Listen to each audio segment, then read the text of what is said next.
here, and just excited to talk today about something that I feel like God's been leading Tiffany and I into, pressing us into more and more, even over the last month, 2 months of our life. And so eager to do that. First, my big question for the day. I always start these things with a question. My big question for today is, how are you doing? Like, really, how are you doing? And I know that's like a basic question. I actually don't want you to answer that out loud right now, so don't do that if you're tempted. I care about you. I just don't want you to answer it right now. But like that question, we say it all the time, right? It's very common. How you doing? But really, honestly, how are you doing? Again, don't answer it. Just think about it. How are you really doing? Um, my wife is really good at asking that question. She, like, from the day I met her, her ability to like keep eye contact with a person is just creepy. Like, it's too much. But I've grown and I've learned to appreciate it. Like, she can just look and it's like, can you see my soul? Like, are you? But she has this ability to just lock eyes and ask that question. How are you doing? What's the state of your soul right now? Who are you becoming? And so we recently went on an anniversary kind of getaway trip, quasi-vacation, but not really a vacation. I'll explain why in a little bit. Not because it went poorly, but it had been almost 3 years since we had gotten away without our kids. We have four amazingly beautiful, borderline criminally adorable children that range from 9 to 1. Right? I think I got that right. I'm always afraid I'm going to get that wrong. 9 to 1. And so life's been busy and we've abandoned the discipline of getting away. So we used to go once a year for like 2 or 3 nights, just get away, focus on our marriage, our walk with the Lord. Well, it had been almost 3 years. And we went to where else would you go, really? We went to the illustrious Wooster, Ohio. Hometown of Brian Wiles, fun fact. And we stayed at a little kind of one of these boutique hotels. So I'm trying to redeem, my choice because I feel insecure that we went to Wooster, Ohio. But hear me out. So we went to one of these little boutique hotels, like 10 rooms in it, super modern, super posh. Highly recommend it. It's called St. Paul Hotel. I don't get any like rewards, any bonuses for doing that. And we parked our car. Wooster is a tiny little town, and you can walk everywhere. They've done all this like revitalization of the downtown. So we just ate at restaurants, went to coffee shops, hung out, never had to get into a car and drive, and I loved it. We ate like really good food. We took naps every day. We slept in. We laughed. We cried. We prayed. We dreamed, we set goals for the new year. We talked about a vision for marriage. We talked about what God has been doing in our life lately and what he might want to continue to do. We talked through each one of our kids and been there, know that moment. It's hard. And so we talked through our kids and, we moved from Kent to Bowling Green like 6 months ago. And biggest thing we've ever done in our life, and it's really affected our kids. And so we talked through each of them, what is God doing in their lives, and just prayed for them. We read our Bibles. We invited God to speak to us. We remembered. Did I mention there were no kids? No kids. For 49 hours, we had no children. And yes, I know that that's not real life, but oh my gosh, that was amazing. That was so good. No calendars, no like, wait, we got to take this kid to this thing now. I thought that we didn't have to do that this week. No phones. I mean, we had our phones, but we used it to like listen to podcasts and music, but we weren't on them. We weren't talking to people. We weren't texting with people a whole lot, except people who were watching our kids. No work, no errands, no distractions. We went slow. Like everything we did was like in half speed, and it was amazing. We were attentive to God, attentive to one another. We looked each other in the eyes a whole bunch. We tasted our food.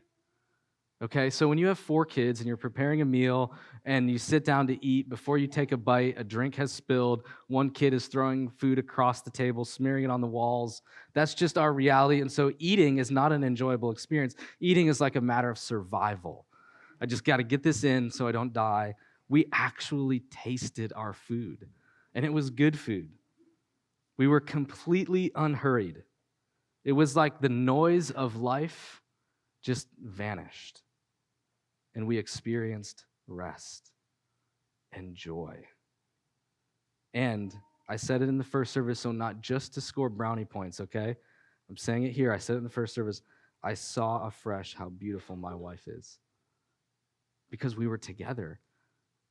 No distractions, attentive to one another. We experienced what I would say is a really long Sabbath. A 49-hour Sabbath, and that's exactly what we're talking about today. Sabbath is one of these sacred rhythms that we see in Scripture. Jesus would have practiced the Sabbath. It is a spiritual discipline, like all of them, that forms us into the people of God. Spiritual disciplines, I know, that sounds like maybe an intimidating word, but they are for our good. They shape us into the kind of people that God intended us to be.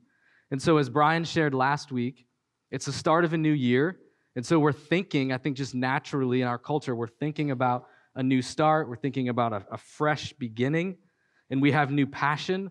And so as a church, we want to leverage that, what's happening in culture and in our own hearts and minds, and we want to funnel it and push it toward our relationship with God. And as Brian shared last week, we care more at this church about who you are than what you're doing.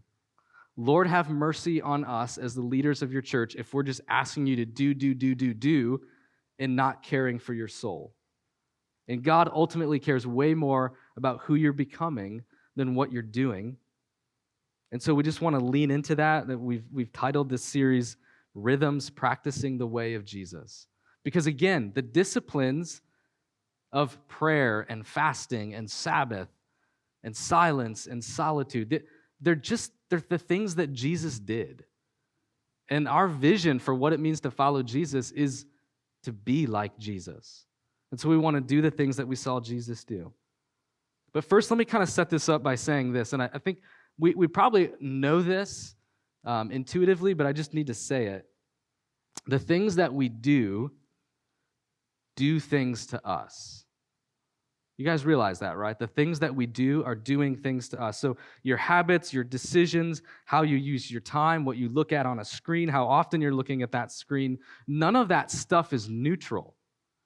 It's all forming us, right? And so when we talk about spiritual formation, we talk about like the spiritual disciplines, it's not something that is unique. Like that's happening all the time. We are being formed and shaped into something. The spiritual disciplines point that in the direction of becoming a people who look like Jesus in this world, not like the world. And so day after day, year after year, the pattern of our lives, what we do is shaping who we are. And so, if that's true, and it is, that what we do shapes who we are, and we want to be a people who know God deeply, who walk in joyful obedience.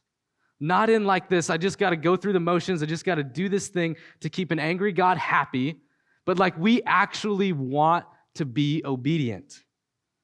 We want to be people who give our lives away to other people, who are not self-centered, who are not selfish, but who give and give and give, who live for the sake of other people, people who hear the still small voice of God. People who actually encounter the living God in stillness and in quiet. If we want to be that kind of people, then it brings us to the question, what are we doing with our 24 hours in a day? Our 7 days in a week? What are we doing? And I know that question, and I don't intend it to sound really harsh and like in your face, but at the end of the day, we have to take an assessment, kind of an inventory of what do our weeks look like? What do our days look like? Are we investing in the things that are shaping us into the image of Jesus, or are we just kind of swallowed up in this stream, this raging river of the culture that's making us into something that's not a whole lot like God. And so there are these habits, disciplines, practices that are ancient, that Jesus did, that form a rhythm of life that brings about the life that we were made for. So again, maybe spiritual discipline sounds intimidating. That's why we titled the series Rhythms. Spoiler alert. Because we know spiritual discipline sounds like, are you kidding me? I'm going to skip church this week. Hopefully that worked. You're here, right? So the rhythms, that really worked. Maybe you've tried in the past. Maybe you've tried to do things and it's not worked, and so you come at it with this sort of skepticism and doubt. I just want to come back to this question. But like, how are you doing? Really? How are you doing?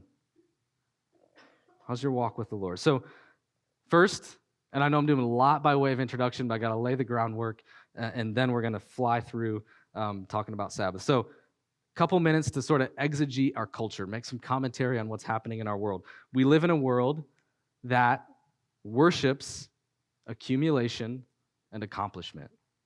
I read that recently in a book that's really helped shape how I'm viewing spiritual disciplines. I think that's so spot on. Accumulation and accomplishment. We want stuff. We want status. I'm not saying that those things are evil in and of themselves, but they have this sneaky way of crawling onto the throne that only God belongs to be on. So we're chasing after these things, right? We're striving, we're working, we're sacrificing to get something. I don't know what that might be. Maybe it's more money. Maybe it's more stuff. Maybe it's more vacations, more letters after your name, a better title in your company. Again, I'm not saying this stuff is evil. I'm just saying it has a power to it. And if we're not careful, that power will squeeze God out of our lives. And so what is it for you? I think some of us, if we're honest, we don't even know what it is. We're in the grind, we're working, we're not resting, we're always hurried, we're chasing something, and we can't even articulate what it is. Because that's just what we do, I guess, as a culture. Have you noticed how the word busy is now the standard answer to the question, how are you doing? It's just like, how you doing? Busy. Because I knew I was going to talk on this week. I was paying more attention to it. I heard some people talking during Phoebe's dance class, like out in the lobby, and I heard a couple people answer the question with the word busy. And then I ran into my friend at a coffee shop. I didn't know that she was in town. She lives in Texas. She was in Grounds for Thought this week, and I was like, what? She goes, how you doing? I'm like, really busy. I'm like, shoot, I'm not supposed to do that because I'm talking on it on the Sunday at church. Am I supposed to use that word? I heard other people throughout the week at a coffee shop use the word. We wear it like it's a badge of honor. How messed up is that? Like, busy is now the sign that you've arrived in life, that you are an accomplished adult. If you run around like crazy, have no margin, you're an adult. What a really crappy definition. And I can't get into this a lot for the sake of time, but we live in this world that's diseased with distraction. Like our attention spans are shrinking at an alarming rate. And a lot of it's because of this thing that's in our pocket all the time that has a screen on it. We're somehow like connected to everyone. Right? We know exactly what our friends did 5 seconds ago via social media, and yet we are tragically lonely and anxious, though we have everything at our fingertips. We're stuck in this cycle of anxiety and depression that is fueled by a carefully curated life of the people we follow on Instagram and Facebook. That's actually not life. It's not their real life. It's carefully curated. So more about that in 2 weeks. So in 2 weeks, I'm going to talk about silence and solitude. So I'm really giving all the talks that everyone's just dying to hear, the ones that everybody loves. So I'll talk about that at Silence and Solitude. But one pastor that I respect, reflecting on our culture, said, we are emotionally exhausted, mentally overloaded, and spiritually malnourished. Does that sound good? That sounds terrible. But I think it's accurate to our experience. For most of us, I think this is the baseline. This is the norm. This is that kind of hum that's always there in our lives. And here's the thing. the remedy, or at least part of the remedy for that, for this relentless restlessness. We are so deeply restless, chasing after stuff that we're not even sure why. But the remedy is as old as the earth itself. So turn with me to Genesis chapter 2, and we're going to read something that happened right after God had created everything. So the eternal, knows no time, knows no boundaries, God spoke everything into existence with his voice. He speaks everything into existence in 6 days. Then you get to Genesis chapter 2, verse 1, and it says, "Thus the heavens and the earth were finished, and all the host of them. And on the seventh day, God finished his work that he had done, and he rested on the seventh day from all his work that he had done. So God blessed the seventh day and made it holy, because on it God rested from all his work that he had done in creation." I love how it just says it kind of over and over again. God rested from all the work that he had done. God rested. Just think about that for like 5 seconds. God, the one and only God, rested. He took a whole day, 24 hours, and he just rested. The infinitely powerful, not lacking anything, incapable of exhaustion, God rested. It's mind-blowing to me.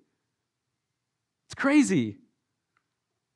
I want to say this right now because I need to say it to myself, and maybe you need to hear it. We're busy. I get it. All of us. Some of us may be more busy than others. I get it, but we're busy.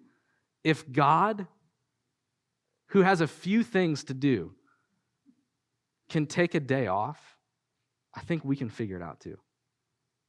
So I don't say that to be mean. I'm just trying to give perspective and hopefully rouse your heart a little bit to show that we are in desperate need of this and that we can do it. So wait, why did God rest? I just said that he's infinitely powerful. He does not tire.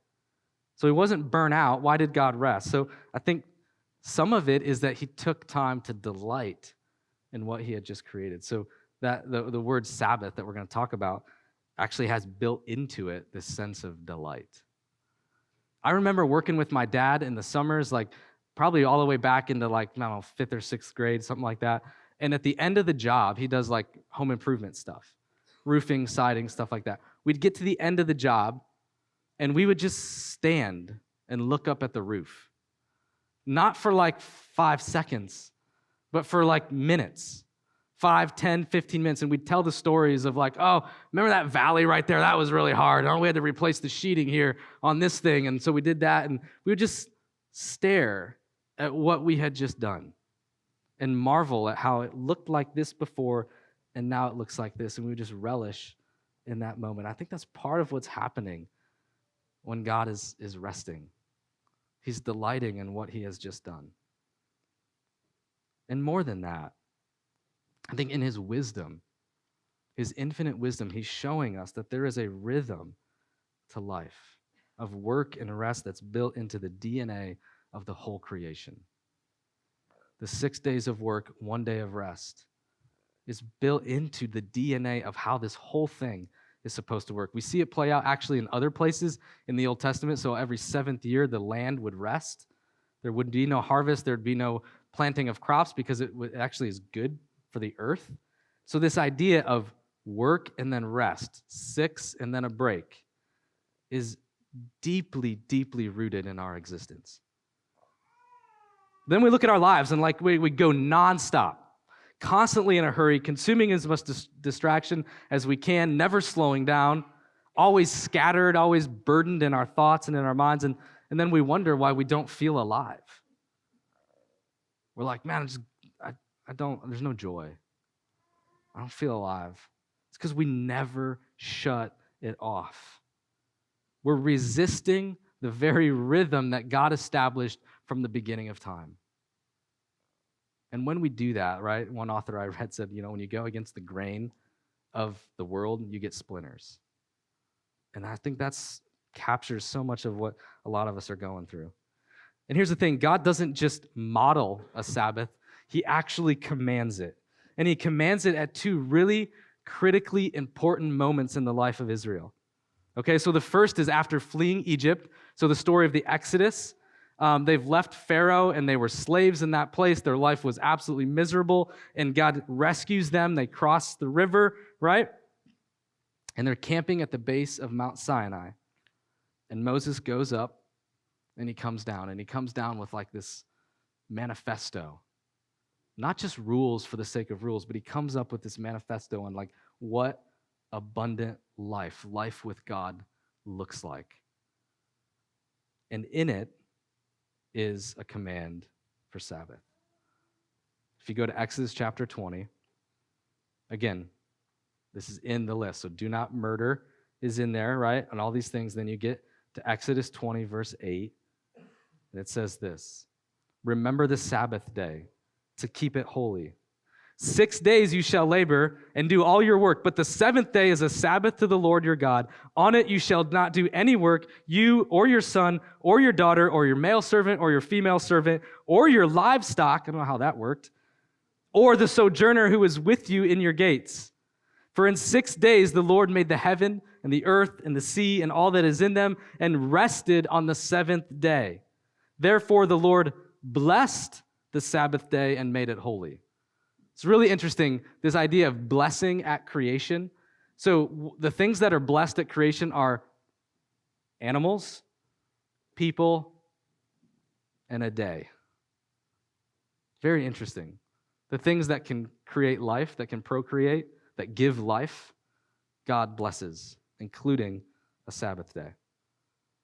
So he says, remember the Sabbath. Don't forget, this is how I designed life to work. This is how you flourish. This is how you walk with me. You're free now. This is what Moses, God through Moses is saying. You're free now. You're a holy nation. Take a day a week and rest. And it's the longest of all the commands. A lot of them are just one line.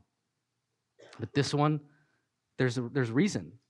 There's actually an explanation given. It's because this is how it worked at creation.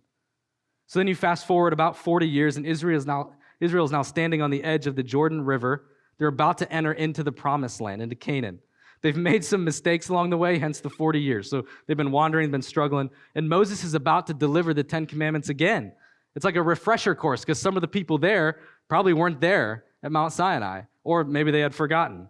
So in Deuteronomy chapter 5, he says basically the exact same thing to start with. He says, observe the Sabbath day to keep it holy, as the Lord your God commanded you. 6 days you shall labor and do all your work, but the seventh day is a Sabbath to the Lord your God, and on it you shall not do any work. You or your son or your daughter or your male servant or female servant. Sound familiar? And then he goes on in verse 15, and he does something a little different. He says, you shall remember that you were a slave in the land of Egypt, and the Lord your God brought you out from there with a mighty hand and an outstretched arm. Therefore, the Lord your God commanded you to keep the Sabbath day. So it's the same command, a slight tweak from remember to observe in the verb, but he does a little something different. He adds, so he says like in the initial one, it's like, this is about creation. He roots it in the creation story. God did it, he rested, you do it. Now he adds in Deuteronomy this part about Egypt and about being slaves. And see, when they were slaves, there was no Sabbath. Like that doesn't fly with Pharaoh. You can't go to Pharaoh and be like, I kind of need a day off. You don't have that right, that privilege as a slave. So they did not have a Sabbath. But they're about to be a free people. They're about to go into the promised land. And Moses is again reminding them, don't do it. And it's interesting, right? Because it's almost like he's saying, you're not slaves anymore to Pharaoh. But if you continue in that pattern and you don't rest and you run yourselves in the ground, it's just a different kind of slavery. You're just now a slave to yourself. So he's wanting to protect them from that. If we don't rest, if we try to go against the rhythm that God established, we're just a different kind of slave. A slave to our culture, a slave to ourselves. And I just think, what a prophetic word to us today. Now, some of us are wondering, right? Like, is the Sabbath even a binding command for today? Like, didn't Jesus break the Sabbath sometimes? Or, you might be thinking, that sounds a lot like law. But grace abounds now. We live in the era of the New Testament. We are living not then, it's the era of the covenant of grace. And I get that. But the reality is that every indication from the New Testament suggests that Jesus himself kept the Sabbath. That he was a faithful Jew through and through. And so, sometimes people will say, why doesn't the New Testament talk more about Sabbath? I think it's just because it was so deeply ingrained into the people of God, they just did it. And that's what you see Jesus doing. He honors the Sabbath. Now, there is this incident where his disciples are plucking some grain, and the religious police of the day, the Pharisees, can't get anything by the Pharisees. Man, they just see it all. It's like the helicopter parenting at its worst. And so they notice it, and they're like, whoa, wait a second. Your dudes are plucking. They're not supposed to do that. That's work. And here's how Jesus responds.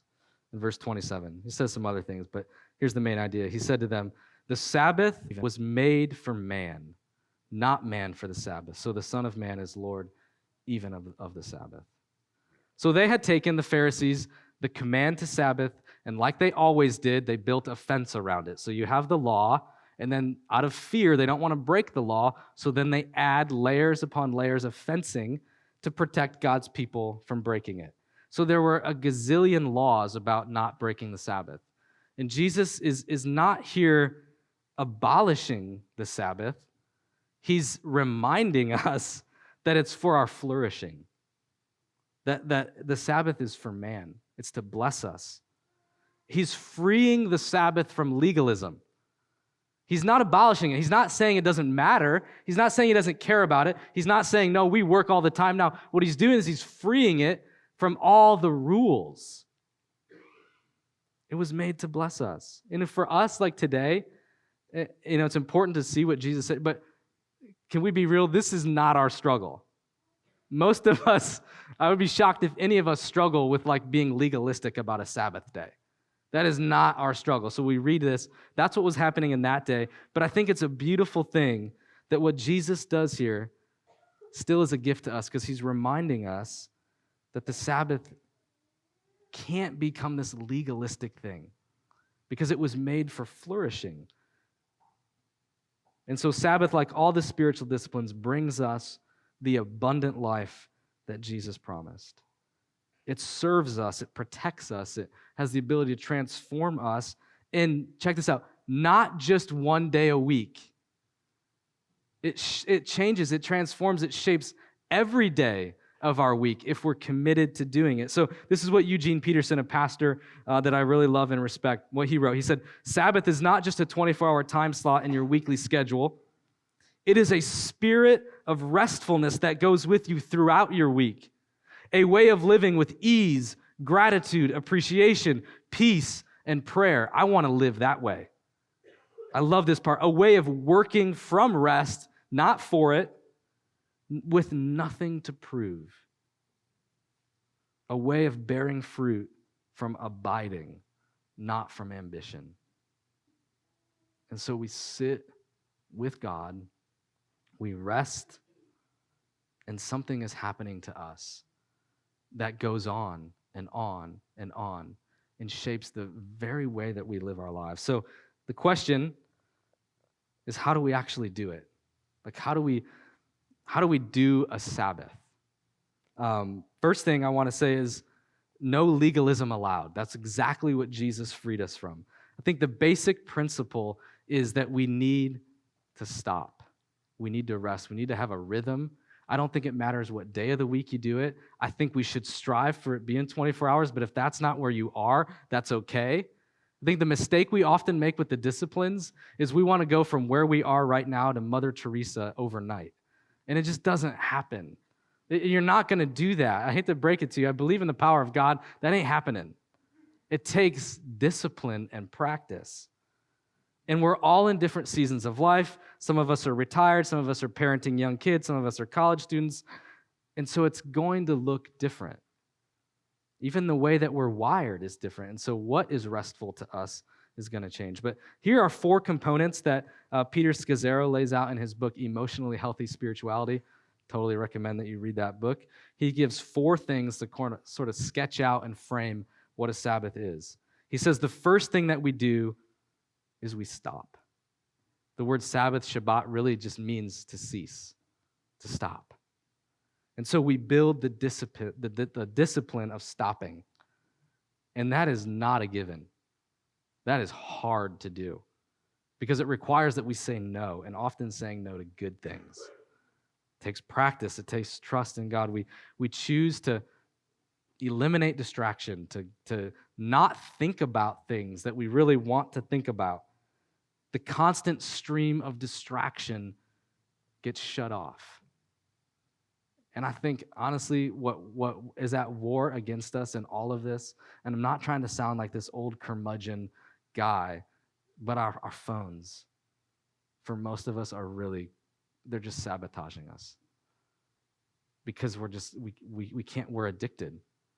We have, at the very least, we have some sort of compulsion where we have to keep checking them, and we never rest. We never stop.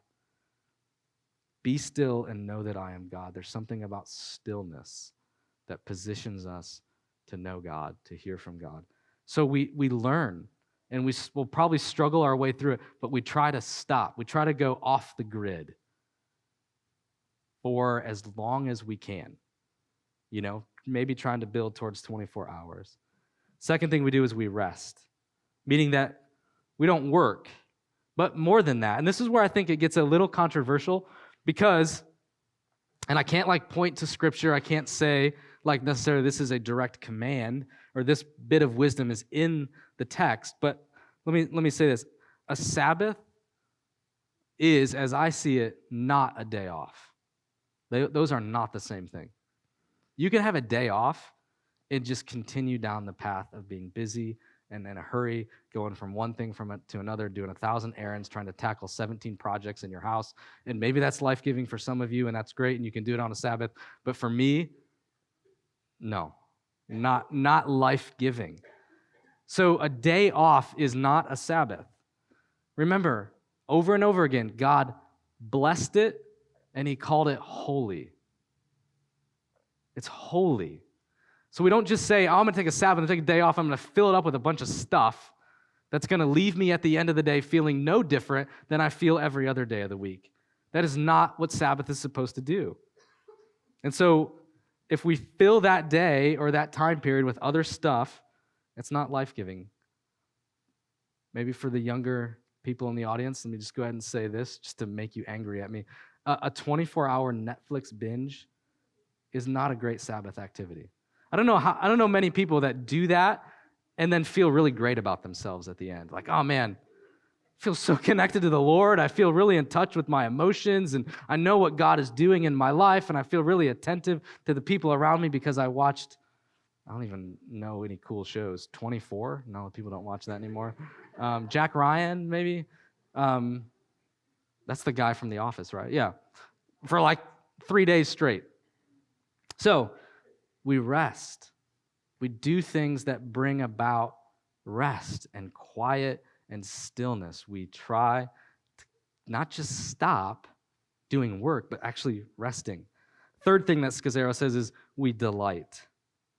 And like I said, built into this word Shabbat is this concept of delighting. We delight in God first and foremost. It can't be just a day or a time frame where we're just doing a bunch of other stuff, because it's a day that is holy and set apart. And we Sabbath for the Lord, it says. So we delight in God, we delight in his good creation, we delight in people, in food, in nature, in beauty, in all that he has made. I think a lot of us, we struggle with contentment. We're just discontent all the time. And that's part of this stream of culture. Because of what we're worshiping, accumulation and accomplishment, we're never happy, we're never satisfied. And when we sit and we rest, we stop, we remember that we are so incredibly blessed. We remember who God is and how unbelievably kind he is to us, that no matter what the previous 6 days look like, how inconsistent we were with our devotions, how awful we spoke to our kids, or how much we sinned, or how much we did wrong, regardless of that, he is good and patient and kind and quick to forgive. And we delight in that. I want us to be a people who delight in God. And the last thing we do is we worship. And I don't mean like we put on a Hillsong album 24 hours and just sing songs all day. Although maybe for some of you, that's what you would do. That's like the last thing I would do, just to tell you. Not that it matters, but it's not a day off. It's a time for us to really pursue God and to remember that he is exceedingly kind and generous to us. Again, our God is not like the other gods, the gods of old, the gods of today, that demand, that we never can satisfy, that ask more and more and more, that drive us into the ground. Our God commands us to rest. I mean, how amazing is that? He speaks to his character. And we talk a lot about self-care, and that's a popular thing now, to take care of ourselves. God cares. And all of that stuff is rooted in the fact that the God who made us cares about who we're becoming.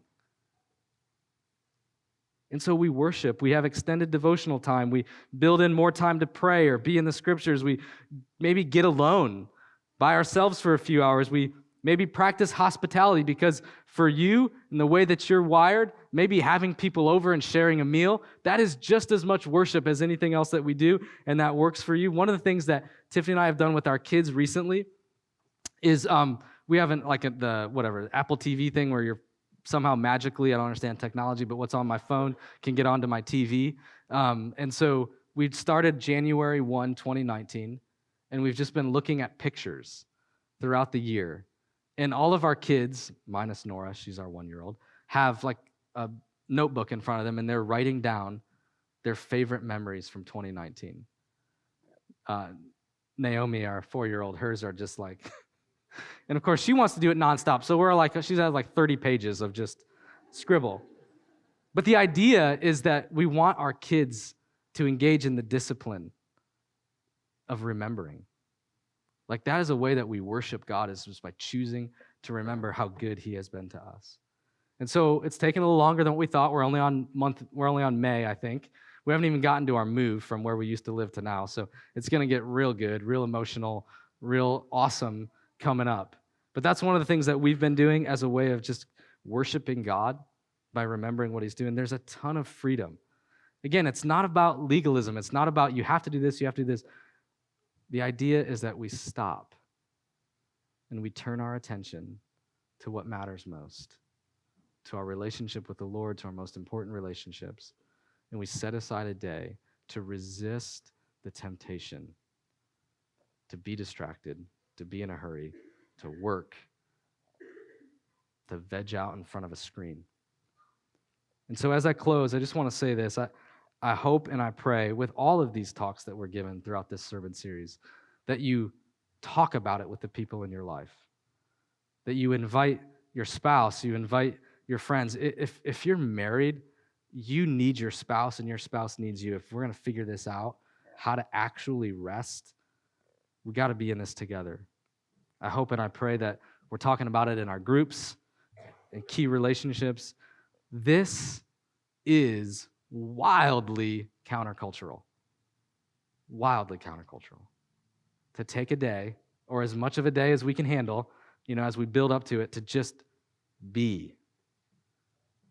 And to maybe put our phones away, lock them up in a box, be present and attentive to the moment, to God, to the people around us.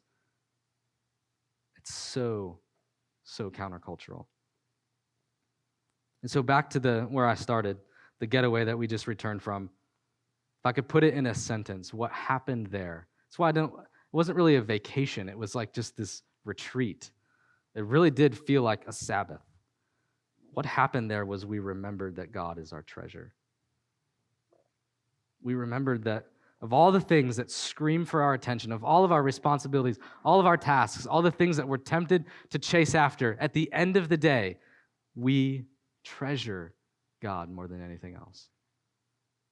And we are so prone to wander, so fast to forget, and we have this amazing gift of the Sabbath to remember that fact, that he is the treasure, that Jesus Christ went to the cross, willingly, silently, died, accomplished for you what you could not accomplish.